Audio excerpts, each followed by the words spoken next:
podemos conocer la voluntad del Señor. Y su voluntad correctamente entendida no debe ser una carga para nosotros, sino más bien un bálsamo para nuestras almas. Pero ¿cómo podemos conocer la voluntad del Señor? Bueno, para contestar esa pregunta necesitamos saber que debemos entender la voluntad del Señor de dos maneras. Distinguiendo, esto es importante, entre la voluntad soberana o secreta de Dios.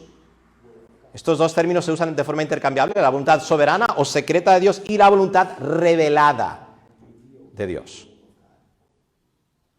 Primero, la voluntad soberana de Dios. La voluntad soberana de Dios. La voluntad soberana de Dios tiene que ver con el eterno plan de Dios. Su decreto. A veces en libros de teología se usa ese término, el decreto de Dios. Todo lo que Dios ha planeado va a suceder. Su voluntad soberana es inamovible. Y esto no es algo que debería preocuparnos o hacernos pensar que somos robots y que nuestras decisiones no son importantes o que no somos seres responsables o seres morales. Para nada.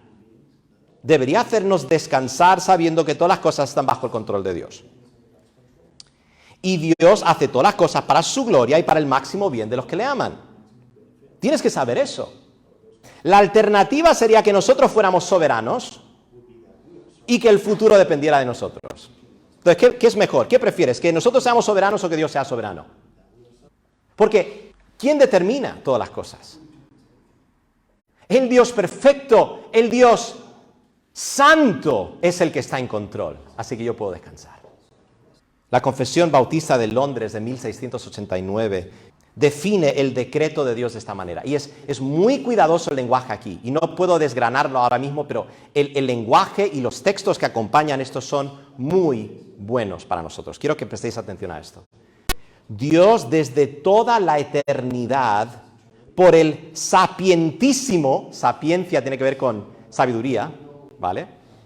Por el sapientísimo y santísimo consejo de su propia voluntad, ha decretado en sí mismo, libre e inalterablemente, todas las cosas, todo lo que sucede. Sin embargo, de tal manera que por ello Dios ni es autor del pecado, ni tiene comunión con nadie en el mismo. Esto protege el carácter de Dios, ¿verdad? Ni se hace violencia a la voluntad de la criatura, ni se quita la libertad o contingencia de las causas secundarias, sino que más bien las establece. Dios usa medios, ¿vale? Entonces lo que tú haces importa. Un ejemplo, la oración es uno de los medios que Dios ha escogido para llevar a cabo su voluntad, así que ora, hermano, ora, hermana. No hay contradicción entre la soberanía de Dios y lo que Dios nos manda hacer y nuestra responsabilidad. Así que descansa, hermano, obedece a Dios porque lo que haces importa. Pero descansa sabiendo que Dios es soberano. Dios es soberano. En lo cual se manifiesta su sabiduría en disponer de todas las cosas y su poder y fidelidad en llevar a cabo sus decretos. Ahora, si Dios es soberano y Él tiene un plan soberano, nosotros no tenemos que angustiarnos sobre si vamos a perder la voluntad de Dios para nuestras vidas. ¿Entiendes? Todo lo que Dios ha permitido que suceda en nuestras vidas entra en su plan. Entra en su plan. Y redundará para su gloria y nuestro máximo bien. Nada sucede en tu vida accidentalmente. Así que deja de pensar que has perdido el tren de la voluntad de Dios. Eso es imposible. Es imposible. Si Dios es soberano y todo lo que sucede entra en su plan, eso significa que no debemos obsesionarnos con conocer la voluntad secreta de Dios para nuestra vida. ¿Qué es la voluntad secreta de Dios? Lo que Dios tiene en su consejo que nosotros no podemos saber. Yo no sé qué va a pasar mañana. Dios sí, y lo ha planeado. Pero estamos obsesionados con conocer la voluntad secreta de Dios para nuestras vidas. Estamos obsesionados con eso, ¿verdad? Debemos enfocarnos en conocer lo que llamamos la voluntad revelada de Dios. Dijimos que hay dos, ¿verdad? La voluntad secreta o soberana y la voluntad revelada de Dios. Y vemos estas dos en Deuteronomio 29:29. ¿Qué dice? Las cosas secretas pertenecen a Jehová nuestro Dios. Deja de comerte el coco. Las cosas secretas pertenecen a Jehová nuestro Dios. ¿Qué va a pasar mañana? ¿Qué va a ser de mí mañana? ¿Qué va a pasar? ¿Qué va a pasar? ¿Qué va a pasar? ¡No! ¡No!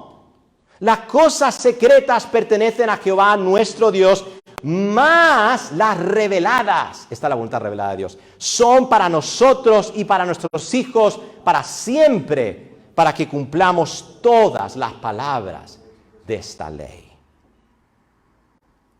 Esta es la voluntad revelada de Dios. Hermanos, cuando Efesios 5 dice que no debemos ser insensatos, sino entendidos de cuál sea la voluntad del Señor, está hablando de la voluntad revelada de Dios. Mira el contexto de Efesios 5. La voluntad revelada de Dios, lo que Dios ya ha revelado. La voluntad revelada de Dios es lo que Dios nos manda hacer o no hacer en su palabra.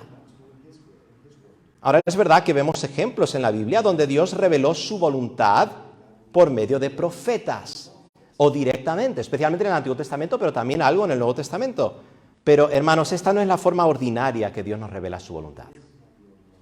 Es más, con total transparencia, mi postura personal es que a partir de la muerte de los apóstoles y de la compleción del canon de las Escrituras, los 66 libros que tenemos ahí, Dios ya no se revela por medio de profecías y revelaciones especiales. Esta es mi postura. Yo sé que hay hermanos buenos que aman al Señor, a quienes yo respeto, que tienen una postura diferente. Amén. Pero esta es mi postura, esto es lo que yo creo. Sino por medio de su palabra completada. Eso no significa que no podría, que Dios está limitado y que Él no podría hacerlo de esa manera, sino que ha escogido no hacerlo así. Ahora, porque su palabra escrita es suficiente para guiarnos al conocimiento de su voluntad. Entonces, ¿cómo podemos conocer la voluntad del Señor? La respuesta es bastante simple, por medio de su palabra. Por medio de su palabra, la cual es la voluntad revelada de Dios. Así que nuestra responsabilidad es conocer la palabra de Dios y obedecerla. Y Dios nos guiará hacia su voluntad específica para nuestras vidas en nuestro camino de obediencia. En nuestro camino de obediencia. Y confirmará su voluntad para nuestras vidas por medio de las circunstancias providenciales que Dios permite que vengan a nuestras vidas y por medio del pueblo de Dios. Literalmente es así de simple.